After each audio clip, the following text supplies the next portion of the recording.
The moment I stepped out of my rental car, I knew something was wrong.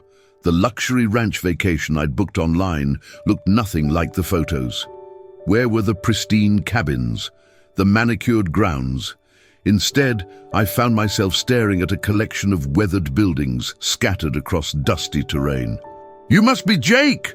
called out a gruff voice. An elderly man approached, his weathered face partially hidden beneath a wide-brimmed hat. "I'm Earl, the caretaker. Sorry about the mix-up with your reservation."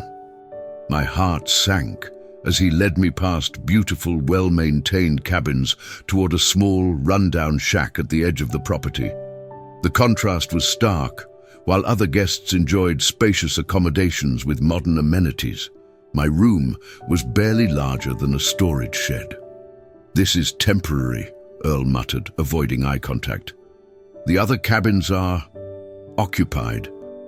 I surveyed my new home, a sagging bed, a single window with cracked glass and walls so thin I could hear every sound from outside. The disappointment was crushing. I'd saved for months for this vacation, hoping to escape the stress of city life. As Earl turned to leave, something metallic caught my eye. A ring of old brass keys hung from his belt, jangling with each step. One key in particular seemed different, larger, more ornate than the others. "What are all those keys for?" I asked, trying to sound casual. Earl paused, his hand instinctively moving to cover the ring. "Just maintenance stuff. Buildings that aren't in use anymore." But the way he said it, the nervous glance he shot toward the distant structures, told me there was more to this story. As his footsteps faded into the evening air, I made a decision that would change everything about this vacation. Sleep didn't come easily that first night. Every creak of the old shack, every whisper of wind through the gaps in the walls kept me alert. But it wasn't just the uncomfortable accommodations that kept me awake. It was curiosity about those keys. The next morning, I watched Earl from my window as he made his rounds. He moved with purpose, unlocking various buildings, disappearing inside for minutes at a time. There was a pattern to his movements, a routine that spoke of years of practice. During breakfast at the main lodge, I struck up conversations with other guests. They were all staying in the beautiful cabins I'd seen, enjoying amenities that seemed worlds apart from my experience. But none of them seemed to know about the locked buildings scattered throughout the property.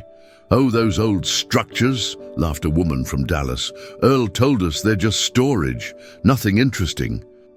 But I'd noticed something she hadn't, the way Earl's eyes darted nervously whenever anyone mentioned those buildings.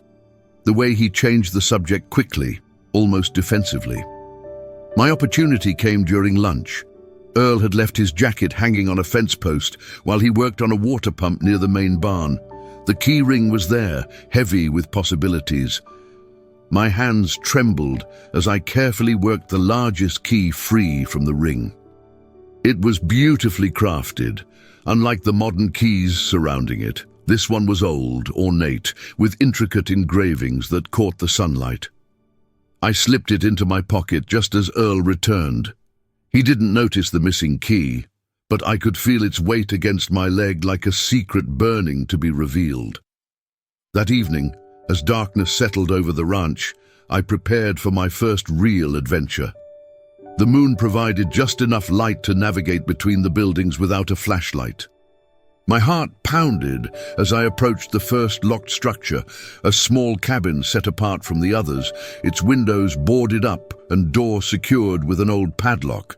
The ornate key slid into the lock as if it belonged there. The mechanism turned with surprising ease, and the door swung open with a soft creak that seemed to echo across the silent ranch. Inside, my phone's flashlight revealed something unexpected.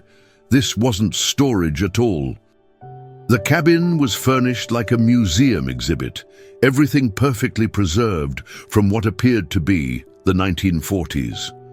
Vintage photographs lined the walls, showing the ranch in its apparent heyday, bustling with activity, horses, and people in period clothing. But it was the desk in the corner that drew my attention. Scattered across its surface were documents, letters, and what appeared to be architectural plans. I picked up one of the letters, dated 1943, and began to read.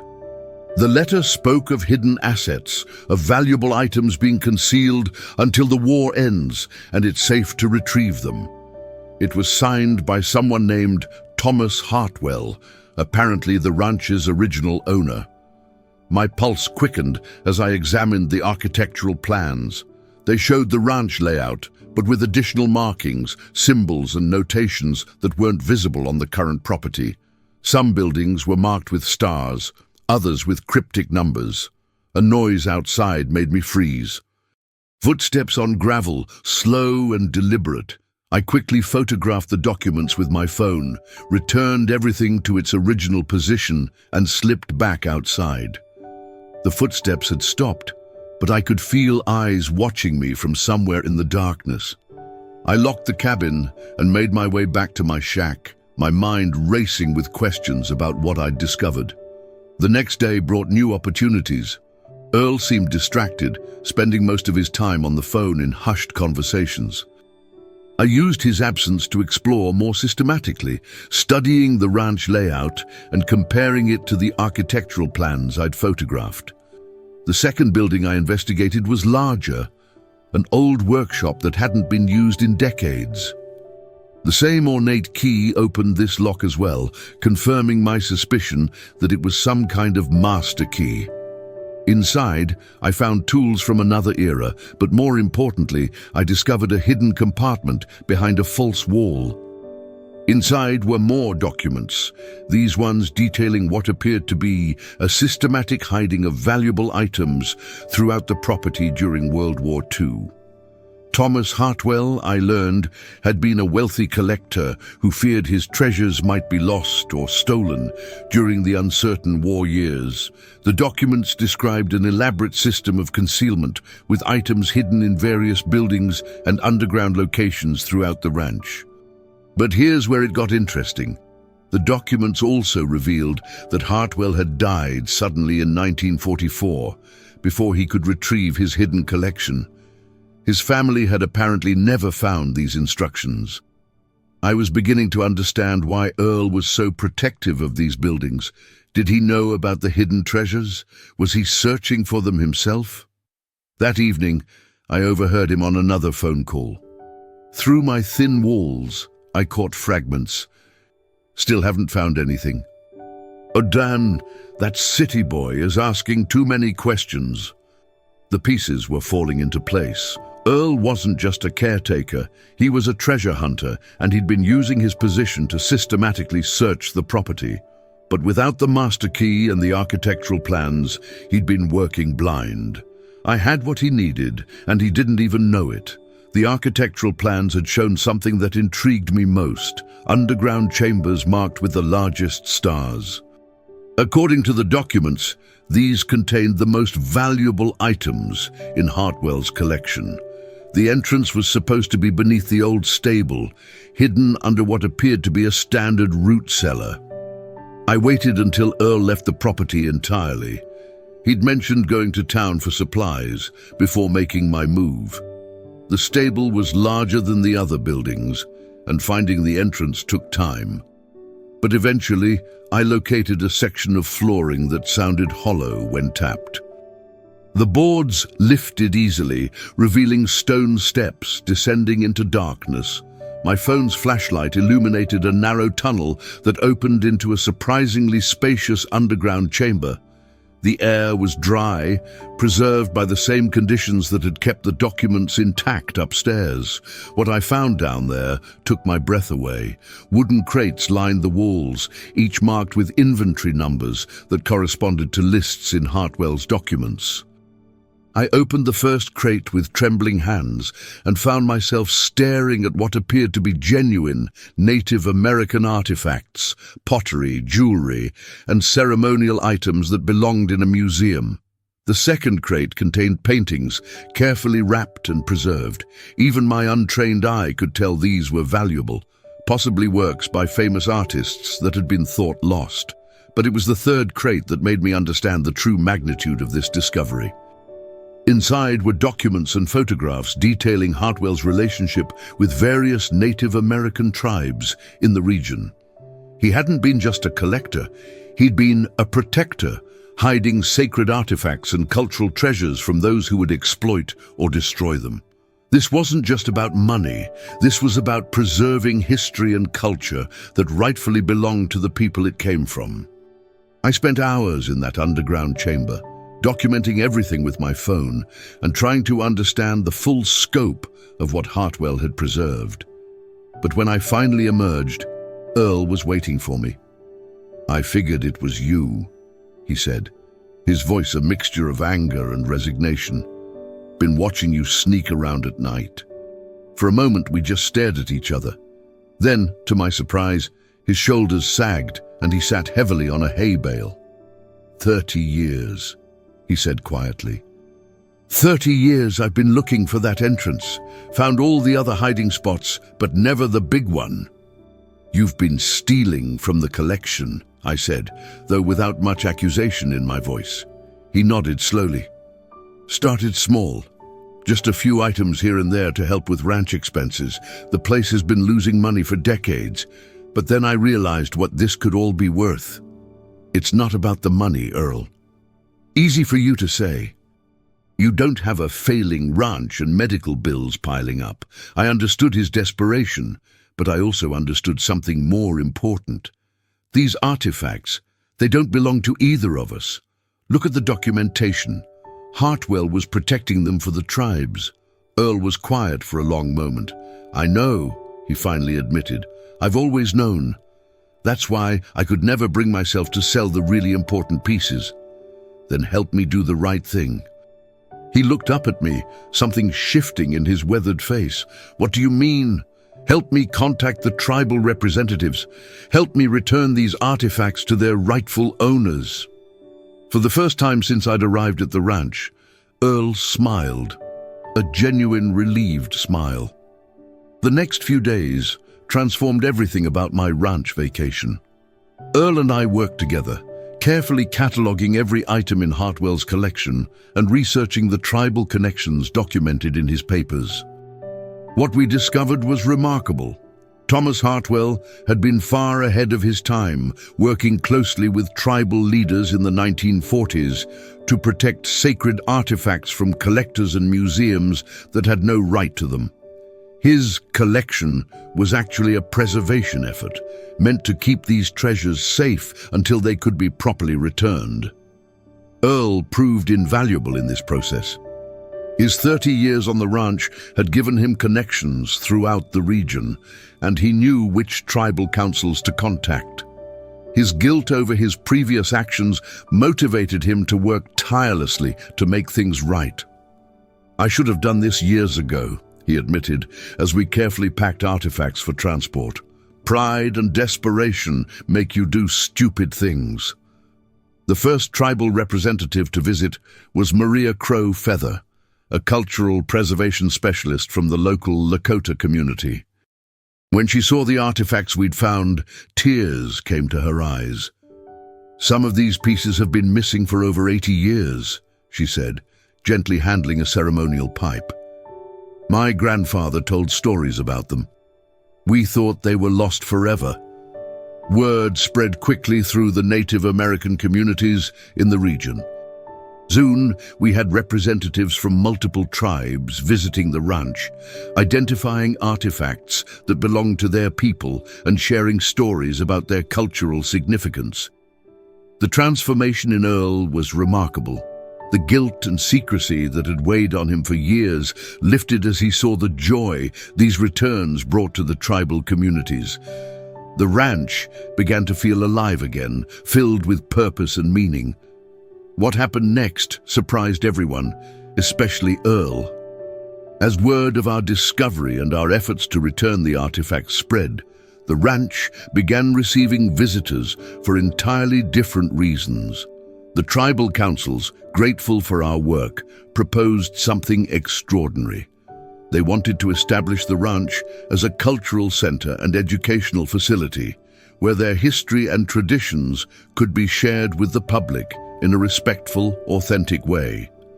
"This place has good energy now," Maria explained during one of our planning meetings. "Thomas Hartwell's spirit of protection lives on through what you've done." The financial implications were significant.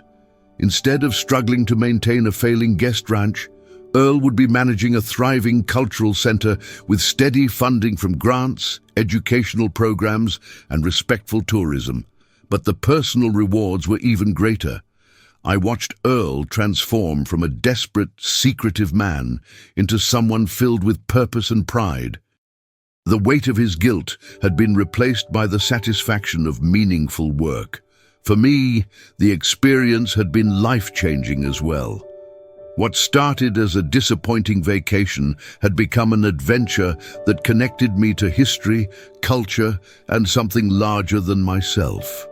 "You know," Earl said one evening as we watched the sunset from the main lodge, "I'm glad you got the worst room." I laughed, thinking about that first night in the rundown shack. "Why is that?" "Because someone staying in the nice cabins might not have been curious enough to investigate, might not have cared enough to do the right thing." He was probably right. My disappointment had led to curiosity. Curiosity had led to discovery, and discovery had led to something beautiful and meaningful. The worst accommodation had given me the best experience of my life. The transformation of the ranch accelerated over the following months. I extended my stay indefinitely, using my vacation time and eventually taking a leave of absence from my city job to help with the transition. The cultural center took shape beautifully. The buildings that had once been locked and hidden were converted into exhibition spaces, each one telling part of the story of the region's Native American heritage. The underground chamber became a climate-controlled archive, preserving documents and artifacts for future generations. Earl proved to be a natural educator, his decades of ranch knowledge combining perfectly with his newfound understanding of the land's cultural significance. Watching him lead tours, sharing stories of both the ranch's history and the artifact's return, was inspiring. The project attracted attention from universities, museums, and cultural organizations across the country. Researchers came to study Hartwell's preservation methods and to learn from the successful repatriation process we'd developed. But perhaps the most meaningful moments came when tribal elders visited to see artifacts they remembered from their childhood, or when young Native Americans came to learn about their heritage in a place that honored and respected their culture. "This is how it should be," said Joseph Running Bear, an elder from the Crow Nation, as he examined pottery made by his ancestors. "These things have found their way home." The ranch began hosting cultural events, traditional ceremonies, and educational programs. The guest accommodations were renovated and reopened, but now visitors came to learn and participate in something meaningful rather than just seeking entertainment. I found myself becoming deeply involved in the cultural preservation work, discovering a passion I never knew I had. The corporate job I'd left behind seemed increasingly irrelevant compared to this work that connected past, present, and future. A year after my arrival at the ranch, I stood in the same spot where I'd first seen those locked buildings. But everything had changed. Where once there had been secrecy and neglect, there was now openness and purpose. The cultural center was thriving. Visitors came from around the world to learn about Native American history and to see how cultural preservation could work when done with respect and collaboration. Earl had become something of a celebrity in academic circles, his story of redemption inspiring others to examine their own relationships with cultural artifacts. The financial success had allowed us to expand the preservation work beyond the original collection. We'd established partnerships with other institutions to help repatriate artifacts and to develop best practices for cultural preservation. But for me, the most rewarding aspect was the relationships we'd built with the tribal communities. I'd learned more about history, culture, and human connection in this year than in all my previous education combined. The irony wasn't lost on me. I'd come to the ranch seeking escape from my problems, only to discover work that was more challenging and meaningful than anything I'd ever done. Earl and I often talked about that first night, when I'd taken the key and made the decision to investigate. Such a small action had led to such profound changes. "Do you ever wonder what would have happened if you hadn't been curious?" he asked one evening. I considered this often. The artifacts might have remained hidden indefinitely. Earl might have continued his desperate, guilt-ridden search. The tribal communities would have remained separated from their cultural treasures. Instead, curiosity and conscience had combined to create something beautiful and lasting. As I prepare to share this story with you, I'm sitting in what was once that terrible little shack where I spent my first night. It's been converted into my office now, a reminder of how dramatically things can change when we're open to unexpected possibilities. The Thomas Hartwell Cultural Center has become a model for ethical cultural preservation, visited by researchers, students, and families from around the world. Earl serves as its director, his transformation from desperate treasure hunter to respected cultural guardian, complete and inspiring. The artifacts have found their homes. Sacred items have been returned to tribal communities where they're used in ceremonies and cultural education. Historical pieces are displayed in the center, their stories told with accuracy and respect. But perhaps the most important legacy is the ongoing relationships we've built. The center has become a bridge between cultures, a place where understanding and respect flourish. I've learned that the best adventures aren't always the ones we plan. Sometimes they come from disappointment, curiosity, and the courage to investigate when something doesn't feel right. That ornate key I took from Earl's ring now hangs in a place of honor in the center's main exhibition hall, alongside the story of how it unlocked not just buildings, but possibilities for healing, learning, and connection. The worst room on the ranch vacation led to the best year of my life and to work that will continue long after I'm gone. Thank you for listening to this story. I'd love to know where in the world you're hearing this from. Please share your location in the comments below. And if this story of curiosity, redemption, and cultural preservation inspired you, please subscribe to the channel for more stories of unexpected adventures and meaningful discoveries.